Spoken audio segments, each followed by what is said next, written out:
Bonjour à tous et bienvenue. Petite devinette pour commencer la vidéo. On cherche un pays où le président de la République est directement intervenu dans le choix du sélectionneur national.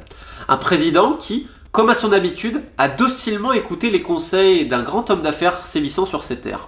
Vous avez une idée? Allez, je vous donne un autre indice. On parle d'un pays où la sélection se nomme les éperviers et qui a tout connu, que ce soit les joies d'un mondial 2006 à la tragédie de Cabinda en 2010, qui a connu une véritable famille incarnée par Darani Doumbé, Moustapha Salissou, Kader Touré, Jean-Paul Abalo et tant d'autres. Il s'agit du Togo, évidemment, et d'un trio, Claude Leroy en tant que sélectionneur, Faure Gnassingbé comme président de la République, et Vincent Bolloré dans le conseiller, entremetteur et un peu homme à tout faire, notamment au port de Lomé. Alors avant, on va commencer sur la nomination de Claude Leroy. On remonte en avril 2016, où le Belge Tom Saintfiet, ça dégage, pour que Monsieur Claude l'Africain, comme on l'appelle, récupère la sélection pour la qualifier à la CAN 2017 au Gabon. Alors elle n'était pas si mal engagée que ça d'ailleurs la qualification, parce que quand on reprend les déclarations de l'époque, elles sont surréalistes. Il faudrait un miracle, j'ai l'impression qu'il faut le concours divin pour que le Togo se qualifie. Je rappelle qu'à l'époque, la Coupe d'Afrique des Nations, c'était les premiers de chaque groupe et les deux meilleurs seconds. Or, le Togo, c'est vrai, est dans le groupe de la Tunisie. Donc la Tunisie, immense favori, ok, pas de problème, tu dois terminer dans les deux meilleurs seconds. Mais ensuite, tu as le Libéria et Djibouti.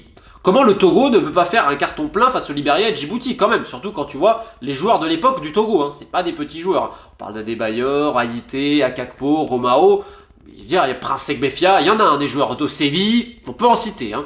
Djemé aussi. Donc bref.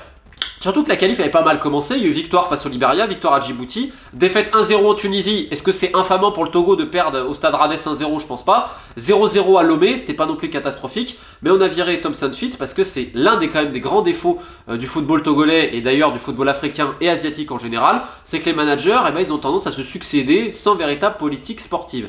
Pour vous donner un exemple, depuis 2006, il y a eu 11 à 12 sélectionneurs, ça dépend si vous comptez les intérimaires, qui se sont succédés sur le banc des éperviers, que ce soit Otto Pfister, Stéphane Keshi, Didier Six, Hubert Vellu, enfin bref, il y en a eu énormément.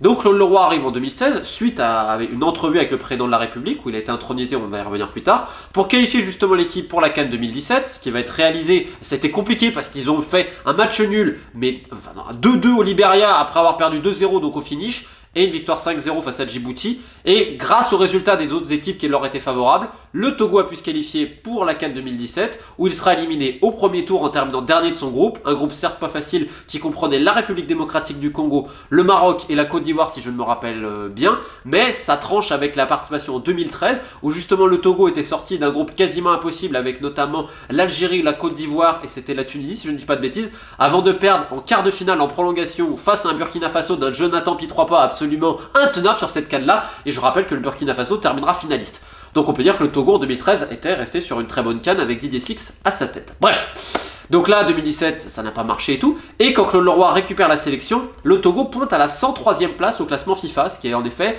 était une baisse comparée à quelques années auparavant. Sauf qu'aujourd'hui le Togo est 126e, et a même été descendu au 129e rang, soit le pire classement de son histoire. Ça fait 3 ans que Claude Leroy est au Togo. Il faut imaginer que les gens n'en peuvent plus. Il y a une grogne de la presse, des gens, etc. Pas uniquement vis-à-vis du salaire ou que sais-je, c'est vis-à-vis du jeu. Pas uniquement des résultats du jeu. Qu'est-ce qui se passe? Il y a surtout aussi un problème vis-à-vis des entraînements. Je veux dire, on imagine quand même que c'est une sélection où quand les joueurs viennent, voilà, c'est du 11 contre 11 tout le temps. Donc ça pose beaucoup de questions. Au niveau tactique et stratégique, les propres joueurs se disent on comprend pas. T'as eu des choix, par exemple Serge Gakpé, qui est quand même un ailier, on l'a fait jouer latéral droit. Il y avait l'idée à la CAN 2017 de mettre Razak Boukari latéral gauche. Je suis pas persuadé. Et il y a plein de joueurs qui sont repositionnés à diverses positions. Romain, on a voulu le mettre en défense centrale, alors que milieu défensif, c'est quand même pas un poste très chargé au Togo. Certains ailiers, on a voulu les remettre justement au milieu défensif. Bref, il y a beaucoup de soucis. Certains joueurs aujourd'hui ne viennent plus en sélection et la qualification pour la prochaine CAN est très compromise suite à une défaite à domicile face aux Comores et un match nul au Kenya. Donc déjà, la qualif à la prochaine CAN, c'est quasiment foutu. Donc tu te dis, mais 3 ans de gabégie, comment Claude Leroy peut garder son poste dans un pays aussi instable? Et encore, je ne vous parle pas de diverses autres choses, des causeries qui ne prennent absolument pas au trip les joueurs, une attitude qualifiée un peu de dictatoriale, et toujours ce côté un peu entraîneur, essayant de mettre en valeur certains joueurs pour qu'ils rejoignent ensuite d'autres équipes. Ça, c'est vrai que c'est un peu la patte Claude Leroy, à laquelle on peut reconnaître un certain succès, notamment au tournant des années 2000 au Cameroun, faut jamais le nier. Mais Claude Leroy, c'est vrai que souvent on a entendu, et ça je peux vous le dire parce que ça fait très longtemps que je travaille sur les dossiers, et bah Claude Leroy il met en valeur certains joueurs, il leur dit mais moi je vais t'emmener en Europe, etc. Alors ça peut partir d'un bon sentiment, je veux dire quelqu'un qui joue en Afrique, si le sélectionneur croit en lui et qu'il l'aide à l'emmener en Europe, justement à faire carrière, de sauver un peu sa famille et tout, c'est magnifique, il faut le féliciter là-dessus. Après ça dépend des conditions, de qui y a autour, qui prend l'argent, etc. Je rappelle également que Claude Leroy a été condamné par la justice française pour complicité de faux et d'usage de faux dans le transfert de Per Pedersen à l'époque où il était à Strasbourg. Il a noté qu'il avait été relaxé pour complicité d'exercice illégal de l'activité d'agent de joueur, ce qui a fait sourire pas mal de monde en Afrique, notamment certains au Cameroun qui me disaient quand ils toquaient dans la porte des joueurs au Mondial 98 pour leur dire signe avec moi, je vais t'emmener ici et là avec certains agents autour, notamment Nicolas Guéhière. Mais soit ainsi. Claude Leroy, je le rappelle, c'est quand même l'ami des puissants, faut pas le cacher, notamment au Congo où il devait tout à Constant Omari, l'omnipotent président de la FECOFA qui est là depuis Mobutu, qui est en train de piller, qui continue de piller allègrement son pays. Et au Togo, quelque part, est-ce surprenant de voir un choix politique? Non, parce que arrive notre troisième larron, Vincent Bolloré. Vincent Bolloré, je n'ai pas besoin de présenter l'Empire Bolloré en Afrique, notamment dans les concessions portuaires, dans les médias, dans la communication en France, Canal et tout. Bon bref. Vincent Bolloré, au Togo, il a une influence très importante, notamment directement pour le président de la République. Alors il faut imaginer qu'au Togo, Faure Gnassingbé, il a pris la suite de son père lorsque celui-ci est mort. Ça fait plus de 40 ans que la famille règne sur le pays. Alors c'est vrai que la dernière fois, il y a eu des élections démocratiques, on va quand même mettre des guillemets, toujours. Donc en 2010, il a été réélu, etc.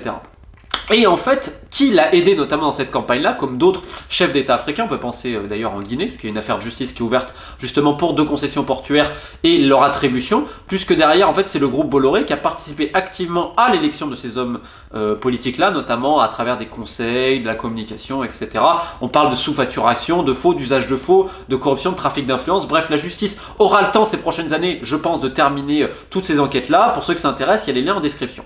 Et en fait, ce qui nous intéresse au Togo, c'est la concession du port de Lomé, notamment pour les conteneurs. Voilà, c'est ça qui compte. Parce qu'en 2009, finalement, c'est le groupe Bolloré qui va récupérer ça, juste avant les élections de 2010, où déjà Faure était le responsable du pays. Donc l'ancien associé de Bolloré, évidemment, qui devait récupérer le marché, porte plainte, etc., c'était compliqué. Ce même associé a dû fuir le pays parce qu'il craignait une incarcération et pour sa vie. Bref, ça a été encore assez folklorique. Je rappelle quand même quelques déclarations du groupe Bolloré, parce que c'est assez important. En 2006, dans Le Monde diplomatique, je cite: l'Afrique est comme une île, reliée au monde par les mers, donc qui tient les grues, tient le continent. Et j'en ai une autre petite de déclaration en 2008 dans Libération. Les ministres, on les connaît tous là-bas, ce sont des amis, alors de temps en temps on leur donne, quand ils ne sont plus ministres, la possibilité de devenir administrateur d'une de nos filiales, c'est pour leur sauver la face, et puis on sait qu'un jour, ils peuvent redevenir ministres. J'ai l'impression de me trouver dans un épisode de Mr. Robot avec Evil Corp quelque part, mais là pour le continent africain. Et d'ailleurs, qu'est-ce qu'on voit dans les filiales du groupe Bolloré? On retrouve justement l'un des frères du président de la République togolaise. Bon, voilà, sachant que il a été aidé, comme je vous le dis, au niveau de la communication, pour plein de choses, etc. Maintenant, pourquoi le Togo, c'est une importance clé pour le groupe Bolloré? Parce que le port de Lomé, c'est le seul port en eau profonde de l'Afrique de l'Ouest. Et avec l'ouverture d'un quai numéro 3, qu'est-ce qu'on peut lire aujourd'hui sur Jeune Afrique et même de partout? Je vous cite: unique port naturel en eau profonde de la sous-région, et le seul aussi pour le moment à pouvoir accueillir des navires de 3e génération, Lomé est le premier terminal à conteneurs d'Afrique de l'Ouest. C'est le premier. Et évidemment, il y a d'autres aménagements qui sont prévus, parce qu'il y a d'autres groupes évidemment qui sont intéressés et qui ont des intérêts au Togo, d'autres sociétés, mais on parle du premier port à conteneurs d'Afrique de l'Ouest. Et on parle d'un élément clé et fondamental pour le Togo, déjà par sa situation géographique, parce que si tu regardes, c'est quand même bien situé, et c'est assez proche de tout, donc justement, tu traverses le golfe du Bénin, tu arrives à Lomé, et donc en plus tu peux accueillir des navires de 3e génération, donc c'est clé évidemment pour l'Empire Bolloré, mais également pour la présidence de la République. Le port aujourd'hui, quelque part, donc ça crée des emplois, ça crée des richesses, mais qui le contrôle? Voilà, c'est pas forcément les Togolais. Donc évidemment, Vincent Bolloré, ami de Claude Leroy pour le coup, qui je rappelle exerce à Canal à des fonctions assez importantes, c'est lui qui a fait l'entremetteur. Et ça, je le dis de multiples sources. Au début, je me disais, c'est pas possible. Au début, vraiment. Parce que, pour vous faire simple, au début de cette enquête-là, j'ai quelques amis togolais et quelqu'un m'avait dit: Romain, Vincent Bolloré paye même le salaire, etc. Ça, j'ai aucune preuve et je ne veux donc pas en parler. Ça, c'est toutes les rumeurs pour vous montrer. Parce qu'on entend plein de choses. Donc, il faut faire très attention. Puis bon, tu commences à remonter certaines sources. Côté togolais, côté français. Et on te dit: ouais, mais on s'en vante même aujourd'hui. Moi, je passe directement par la présidence de la République. Et puis tu remontes. Et aujourd'hui, j'ai suffisamment de confirmation pour vous dire que c'est Vincent Bolloré qui a fait l'entremetteur afin justement que Claude Leroy obtienne le poste. Et là, je comprends mieux maintenant. Depuis 3 ans qu'il est là, le bilan, il est, mais comme je vous dis, famélique. Pire classement de l'histoire au niveau FIFA, grogne absolue des supporters, des joueurs qui ne veulent même plus venir à cause de méthodes ancestrales et également certaines on va dire des méthodes au niveau psychologique qui ne passent pas. C'est-à-dire, est-ce qu'il y a vraiment un véritable intérêt pour les joueurs? Certains joueurs sont mis en avant parce que justement après, derrière, il y a des transferts potentiels. Bref, on se pose vraiment des questions sur la sélection togolaise qui même à la CAN 2017, quand tu vois quand même l'équipe, hein, je parle pas uniquement d'Adebayor, je pense de Prince Segbefia aujourd'hui qui ne vient plus, quand je vous dis des Gakpé, des Akakpo, enfin, bref, il y a des vrais joueurs, un Djemé qui joue à Retafe, enfin attention, Romao qui est encore un joueur plus que capable quand il joue à son poste, enfin bref, t'as vraiment des trucs à faire. Donc on peut se poser des questions, c'est comment Claude Leroy garde son poste? Parce que c'est politique. Malgré le fait que cette fédération change d'entraîneur avant, comme il changeait de chemise, là ils peuvent pas. Parce que la décision, elle est tout en haut. Et tout en haut ne bouge pas. Et même plus que ça, on va financer un projet qu'on appelle Graines de Togo, où chaque année, un jeune, on va l'aider justement, tu vois, c'est un peu l'idée du Star System, j'ai l'impression que c'est une télé-réalité, il y a énormément de communication derrière, ça coûte 100 millions de francs CFA par an quand même, hein. Je rappelle que l'État en comparaison finance les clubs togolais à hauteur de 5 millions de francs CFA par an, mais là pour un projet comme ça où Claude Leroy sillonne le Togo en quête de 1 talent par an, hein, de 12 à 14 ans, donc peut-être que dans 15 ans, il y aura 11 joueurs sur le terrain, pourquoi pas. Est-ce que c'est vraiment ça la priorité du football togolais? Quand tu vois l'état des pelouses, quand tu vois la formation des entraîneurs, est-ce que ce serait pas plus intelligent, je dis ça juste comme ça, de se dire on va faire un programme national de formation d'entraîneurs locaux afin que justement aider que ce soit nos clubs, nos potentielles sélections et même ensuite pourquoi pas notre savoir-faire on va pouvoir l'exporter en Afrique, chez nos voisins d'Afrique de l'Ouest par exemple et d'aller former leur entraîneur ici et là quelque part pour se réapproprier notre football, réapproprier un peu le continent etc.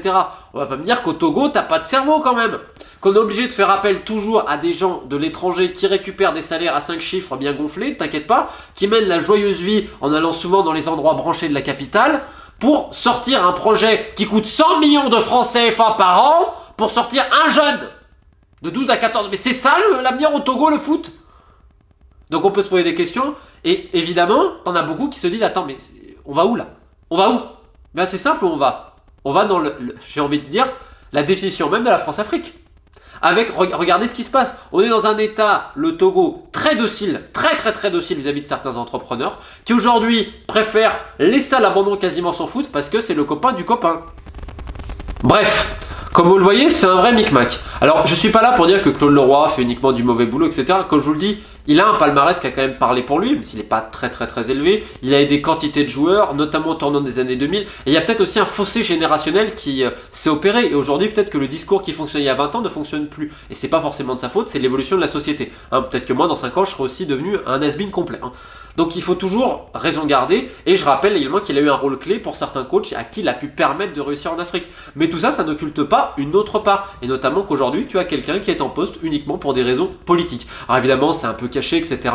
Mais c'est quand même assez fort de te dire que la personne quasiment la plus influente du pays, je veux dire, personne excellente, donc Bolloré, est capable de mettre aujourd'hui son sélectionneur, de le garder, et que la présidence de la République ne dise rien, alors quand bien même que le Togo est un pays dingue de foot et que toute la population crie à l'injustice et veut justement se réapproprier son football-là. Que ça soit à travers des anciens, que ça soit à travers de simples fans, et surtout les joueurs, dont certains ont juste une seule envie, je pense, c'est de rejouer pour leur pays. Voilà, écoutez, j'espère que ça vous a plu. N'hésitez pas à vous abonner sur la chaîne.